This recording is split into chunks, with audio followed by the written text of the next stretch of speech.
Hello and welcome to Making Waves with me, Joe Holmes, the music show where I talk to the people making waves in the music industry, and I'm joined by Anja Kotar. She's an amazing singer and songwriter and performer, and not just that, she brings insane visuals, great fashion, and I discovered her music, and it's got to be nearly a year ago that you released the remix of Really Like You, and Really Like You is one of my favourite songs. It's such a happy pop song, and I remember the reason I saved it is that there's a lyric and it's, I think I really like you but I'll never say it straight to your face, and I was like, relatable. At what point did you sit down and write that lyric? Because I feel like that's something that's on our minds a lot. It was, it's funny, I've never been like in a relationship that way, so that song is sort of like me imagining what it would be like to meet someone. And it was 2 summers ago, and I had the idea for that song at night at like 2 a.m. And I was like, I remember listening back to the voice note. It was like 2 a.m. and I was like, da, da, da, da, da, da. And like I sound high. It's just the craziest voice memo. And then the day later, I sat by the piano and I was like, I think I really like you. Just never say it straight to your face. And it was like such a dumb thing. And at the time I was like, wait, that sounds weird. That's not the thing. And then I just kept singing it over and over and over until I got used to it. And then it just ended up being the last lyric. So there's really not much depth there other than me just sort of improvising and then going with it. Yeah, but that's the thing though, when we get those emotions, and I think it's true that we sometimes struggle to confront those emotions, but I feel like in this period of lockdown, or whatever we're going to call the last 12 months, you've really been good at confronting your emotions and putting that into songs. And a song like Tuscany, a song that I listened to all summer long, it didn't leave my on-repeat playlist. I was in the hot tub, in my back garden, wishing I was on my summer holiday, but quite happy I was there too. So Tuscany. That sounds like a dream. Yeah, I know. It's about escapism. And did you really want to escape when you wrote that song? I think so. It was spring had just started here in San Jose, and for the first time I moved back home with my parents once lockdown started. And it was the first time that we really got to enjoy being here together. And I remember in the afternoons when my dad would come home from work, we would like set up a little blanket outside on the grass and paint together, and we would listen to all these like Italian music, and I was like, man, this feels like we were on vacation somewhere in Italy. And that's how that song started coming together. And I think I was looking at a lot of like Tuscany photos on Pinterest, and so again, this was the only song that I'd ever written at night.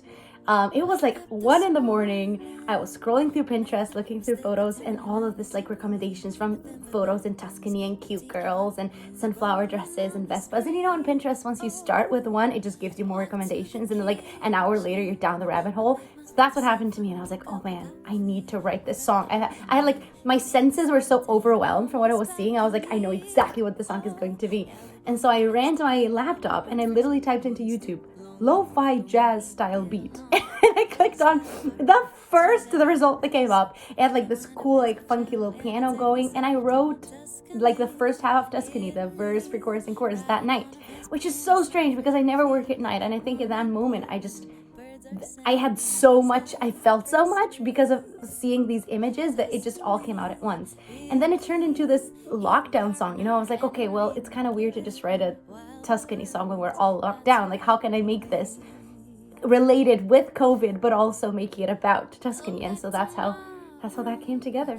Wow, and that's so random in a way, but it's also so beautiful in the sense that it came at night because you were more, and I feel at night we're more aware to our feelings. And going back to what you said about the Pinterest boards, your sense of style, your style is iconic, and you're sat there now in a lovely jumper, and with all the single art, with all the videos, it's just stylistically perfect. And do you go on Pinterest? Do you use Pinterest to form how you plan what you're going to wear in the videos?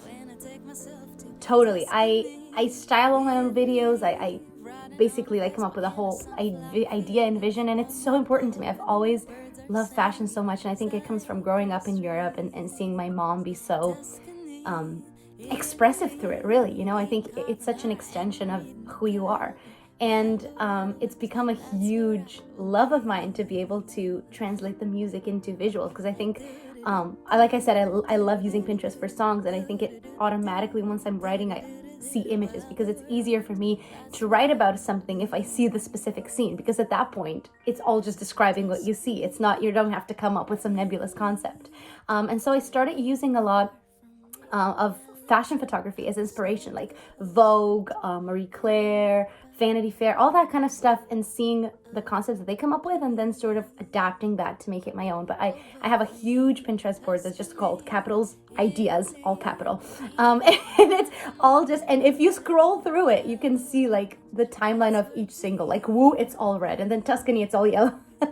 And so that's where I sort of collect all my ideas, and then I go back to make the new ones. So I'm excited because we're shooting the Alone Together music video this weekend. So I'm all in that now, and it's all pink. But yeah, I think it's always good to source inspiration from somewhere else and then use that as the jumping off point to create something of your own and unique by just combining different influences. Yeah, and that's exactly what creativity is. And you mentioned the Alone Together music video. What can we expect from that? I am very excited about it. I think it's going to be more, because the song is more emotive and more of a ballad, the video is going to be a little bit more calm down as well. But the thing that I'm really excited about is to create a Instagram music video for the song with a lot of my followers and listeners, all of them together. And so I just started receiving all their videos for the past few days. And it's just so heartwarming, really. And it almost brings tears to my eyes because seeing all of us doing so many similar things, you know, and we differ in age, in race, and where we live and what we believe in. And yet here we are in this very similar set of constraints and going about similar things. And I think there's just something so beautiful about sharing this experience alone, but together. Hey! And that's the title, and it captures that perfectly. And with the Instagram music video and getting your followers involved, and we spoke about this before, that how much it really sort of means to you when people reach out and tell you what you think of your songs. And you know, lots of people in the music industry and that are creative have different ideas of success. But what I really like about you is that when people reach out to you, you make the effort to respond, and you're such a kind person. And how does that feel to you? I mean, to me, I wouldn't call it an effort, because to me, the effort is someone like you going after that song and listening to it. And it's just, I guess perspective is what makes it mean so much to me, because I remember being a young girl in Slovenia and playing piano and dreaming about this, and then writing my first song once my family moved here in California, and never in a million years, I mean, I dreamt big, right? Always. I was like, oh, I'm going to be a singer. But I didn't realize how much something like that would mean. I didn't realize how absolutely mind-blowing it would be to come up with something in my shower, or I don't know, down there at the piano, and then have someone months later, even years later, reach out and say, oh my gosh, those words meant something to me. That is just, I think that truly embodies the true magic of music. And that makes it all worth it. You know, the reason why I do this, why any other artist does this, is because the songs come alive once other people listen to it. You know, it's not alive when I'm writing it. It's just for me at that point. But when it's shared out into the world, and that's why it means so much that someone else can relate to it, because that's what makes the song living and breathing. It does. You're so right. And when you get those moments of inspiration, when you're writing that song in the shower or wherever you are, sitting at the piano, and obviously as songwriters, I'm a songwriter as well, and we get so many ideas. How do you work with having so many ideas all the time, and how do you choose which ones are the ones that resonate with you the most? I actually go through periods of creativity. Like a lot of the songs that I'm releasing now, I wrote in like a 4-month period last year. So I'll go like a few months of writing a lot and then a few months of not writing anything. And I think that's the time where I sort of take things in and experiences, and then I take the next few months to dilute them and be like, all right, okay, let's write about what happened. So I also tend to be very strategic about my writing. I didn't used to be. I'm a very organized person, if you will. Like, I'm obsessed with organizing. I wouldn't call myself spontaneous at all. Like, I hate unexpected things. I hate when I can't plan ahead. It's just, and so I think that's what shows in my approach to songwriting as well, is I usually need to have a very specific picture in my head of what I'm writing about before I even go to write it. I'm not the type of person who would just sort of like pluck around the keyboard. Like even with Tuscany, with Alone Together, I knew the kind of song I wanted to write. I had the image in my head, and then I went and did it, just because I think it makes it easier for me too. Because like I mentioned before, you know, if it's easier for me to know exactly what I'm saying, and then just basically go around the room, go around the scene and be like, I'm going to describe this and that and chorus, and we're done. And there's that theory that 90% of the writing happens before we actually sit down and write.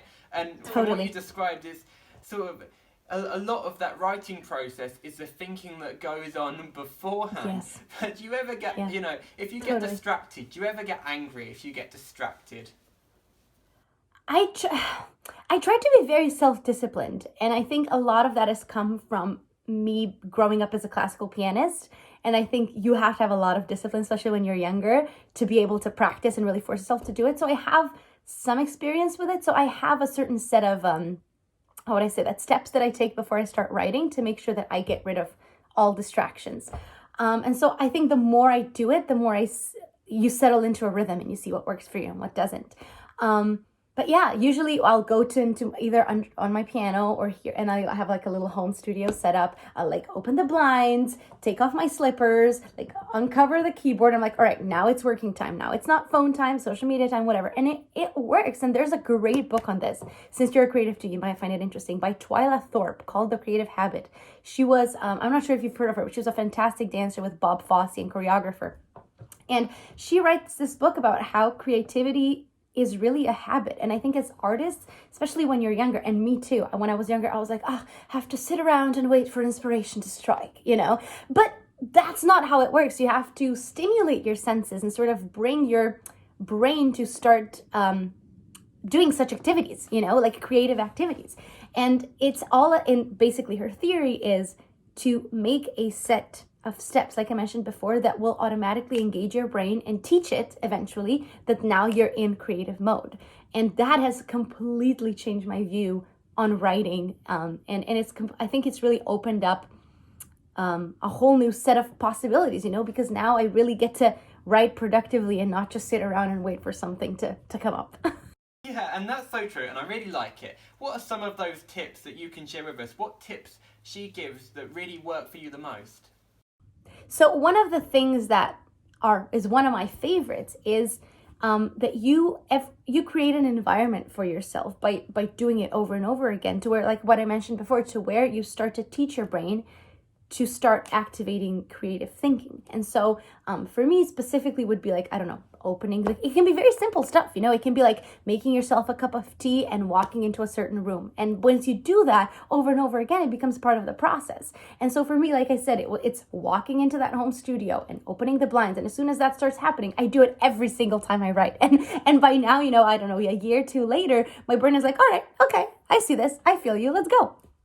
So that's something, that's probably my biggest takeaway from it. And also looking at it as work. You know, I think a lot of times artists think, oh, you shouldn't work hard for your art, because if you work for it, it's not really worth it, or it somehow devalues the artistic element of it, if you will.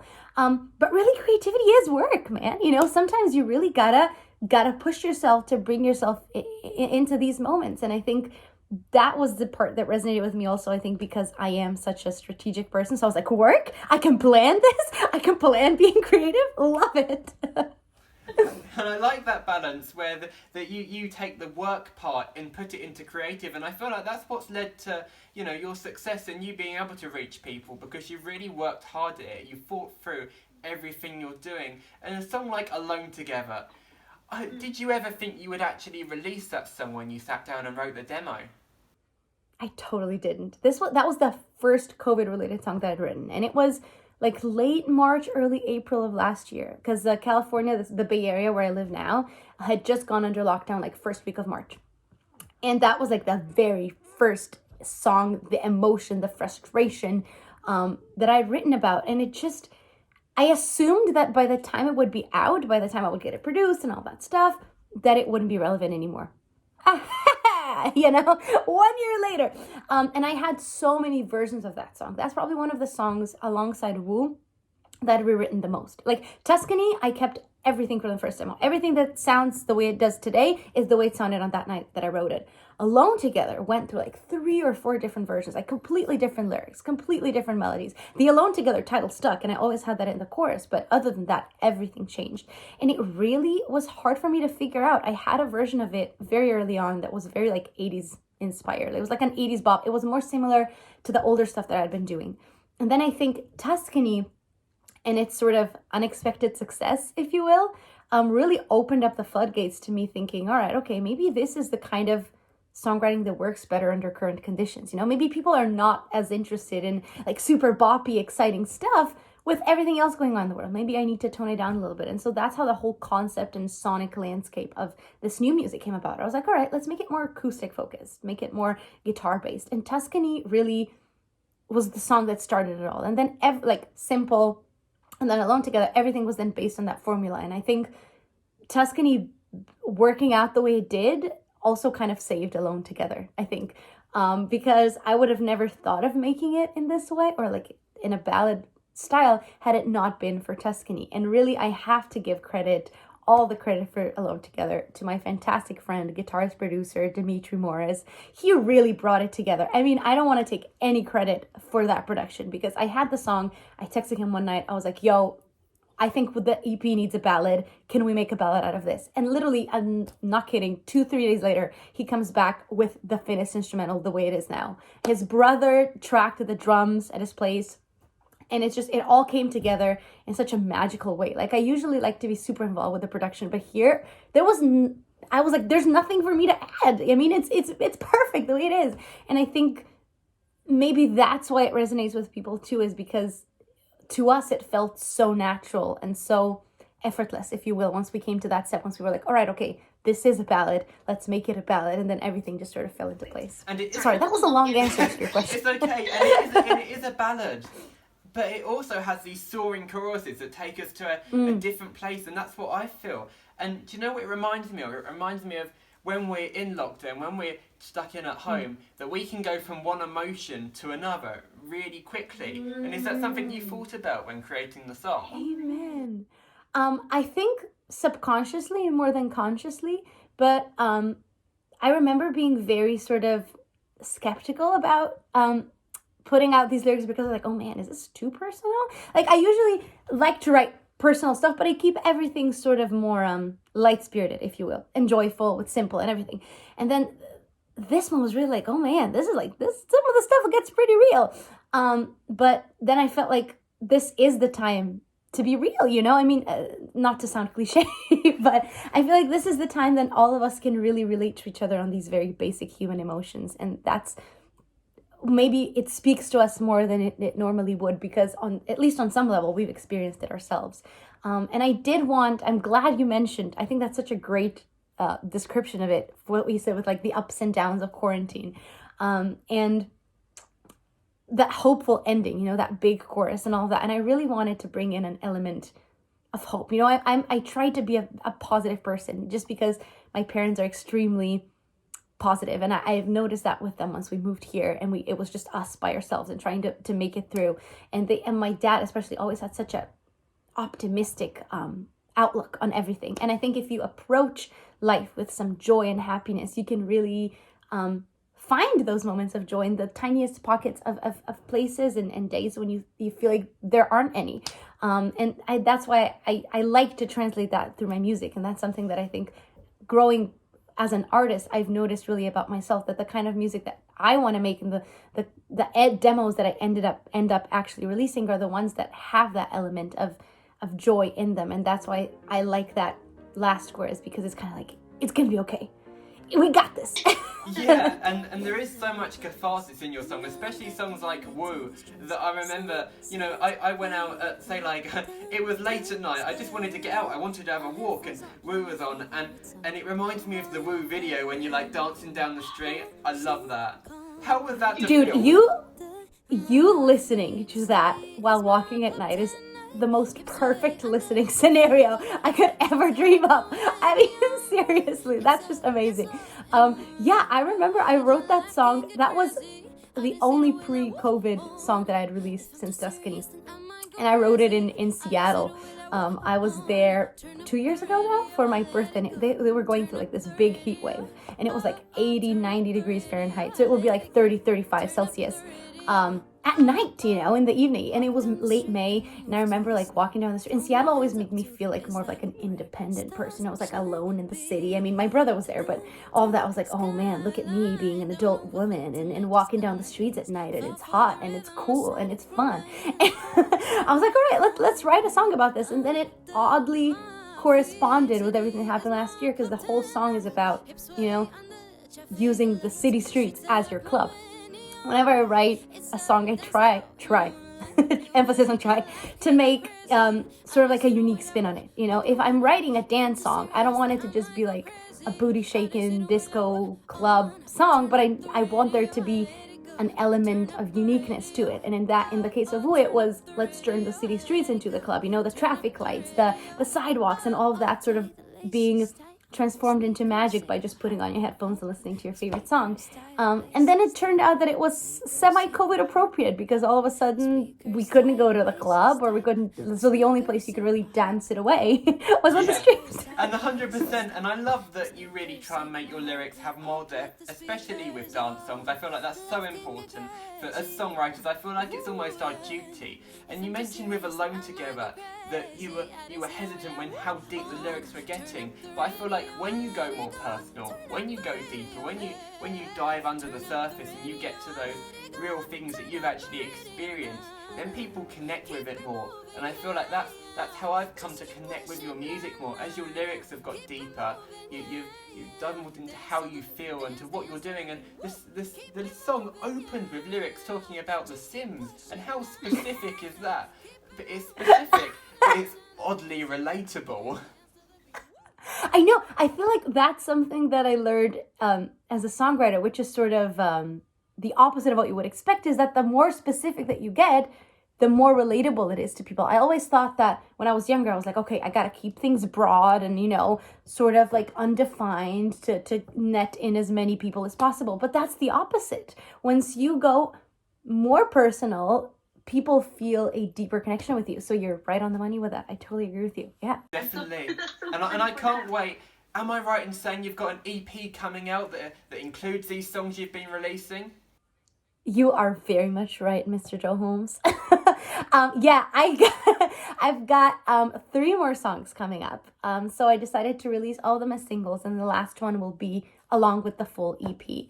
And it's been really interesting working on this, because a lot of the songs I'm writing the songs as sort of COVID progresses, and I think it almost feels like a very living, breathing thing, if you will. It's been written over like a period of months, and releasing them individually, the songs, I think also sort of helps me evolve it more, if you will, give it more of a life than just putting everything together, because I'm really trying to correspond every song with sort of the time that we are in, like the specific period of the pandemic, if you will.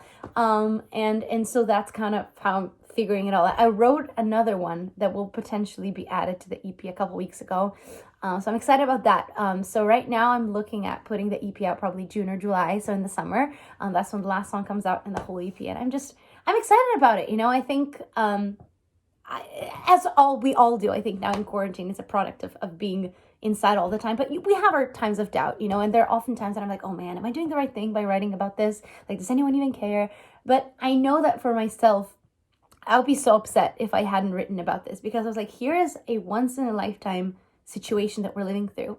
And I think I would be very mad at myself if I didn't have anything to show to my future self, or even to my kids, not to sound like narcissistic, but if they ever ask, I think, because this is such a momentous moment, really, in human history, and you always wonder, what did people feel like during the First World War or Second World War? And now we are those people, we are the people living through this pivotal moment.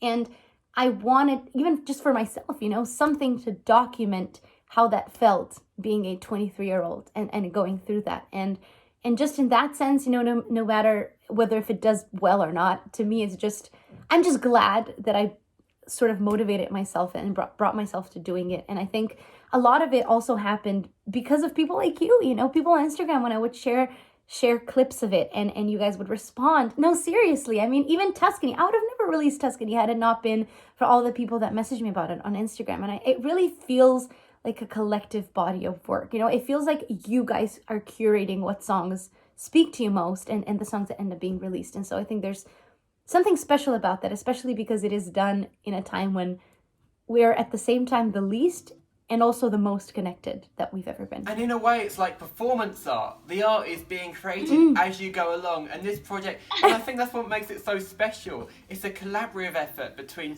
you, between your producers, the people you work with, and also the people that are listening and the people that are watching. And I like that because at a time where, you know, performances aren't happening, you're making performance art, you're living life in the moment, you're making the videos as you go along, and what I've really admired is that you're making it with your family, you're making these pieces of art, and you're doing it with the people that you've grown up with, that you love, and it just, you can just tell when you listen to the song and you watch the videos, there's so much love put into that, and you do say that, you know, it's like pop music is the modern day wall poetry, but it is, with songs like Simple, they're not gonna die out once the pandemic is over. They're still going to be things that we can listen to, because I feel like one thing we can take from the current situation is that we need to appreciate the simple things, and like you working with your family, and as someone, you know, you, in the music industry, you're pushed to go and collaborate with lots of different people, but you can create really amazing art if you tone it down and keep it simple.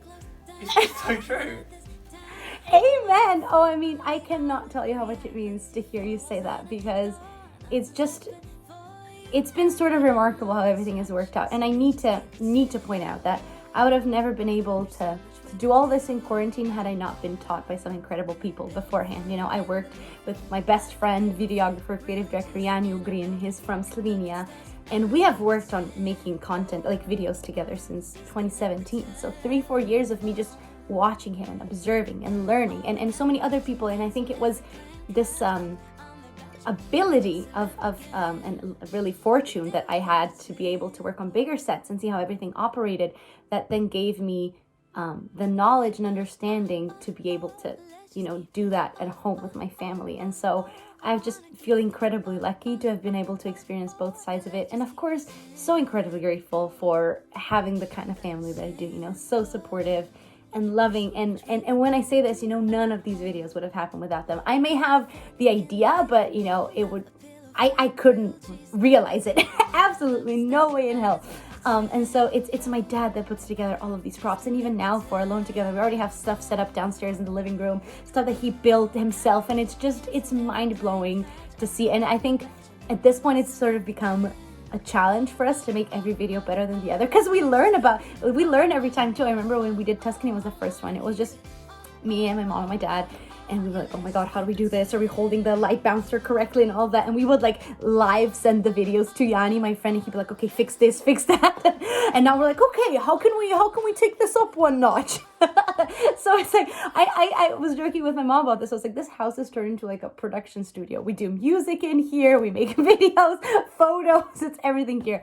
But yeah, I think it's just been, and I'll say this last thing. I promise to wrap it up. But I do think it's such an important learning experience for a lot of artists, especially indie artists, if you will, because we get to learn how to do a lot of this ourselves. You know that, and because eventually, or even before, we had a whole team surrounding us doing that for us, and now we're sort of forced to attain some of those skills, and that's something that I think will serve us so well once things start opening back up, because now you have such a deeper insight into so many other areas of the creative process that we wouldn't have had otherwise. And I think it also will able to create art that's more personal, I think, for the artists too, because now you understand what it takes to make it, and you can have a bigger input into every area of it.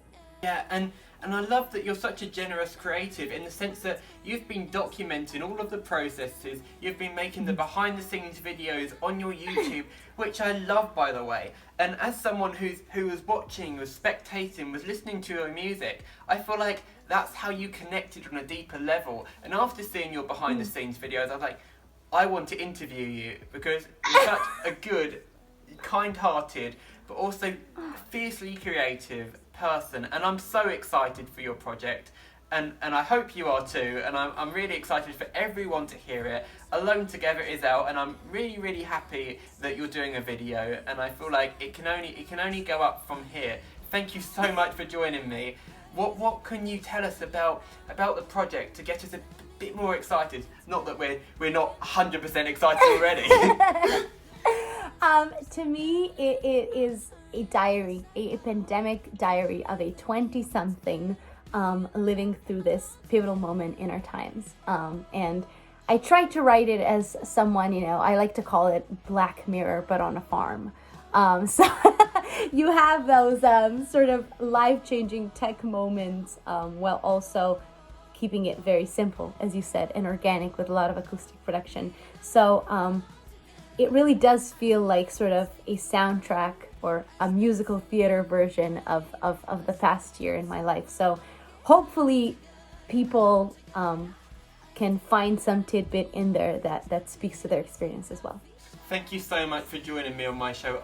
I've loved talking to you. Thank you. It's such an honor to be here, and you're doing such amazing stuff. Honestly, I think you're such an inspiration for so many young people out there who want to be doing what you're doing. So I am just beyond excited and grateful that I get to do this with you. Hey, I take your advice when you say, there's creativity and there's creative habit and there's going out of your way and actually starting doing stuff. And what I'm doing, it doesn't take any resources, it doesn't take any kind of head start. I've just gone on Zoom, I've set my phone up, and I've messaged you on Instagram, and I feel like you said that, and you said about your family giving you a head start, and speaks to me volumes. Thank you so much for joining me. You are listening to Joe Holmes. Making waves.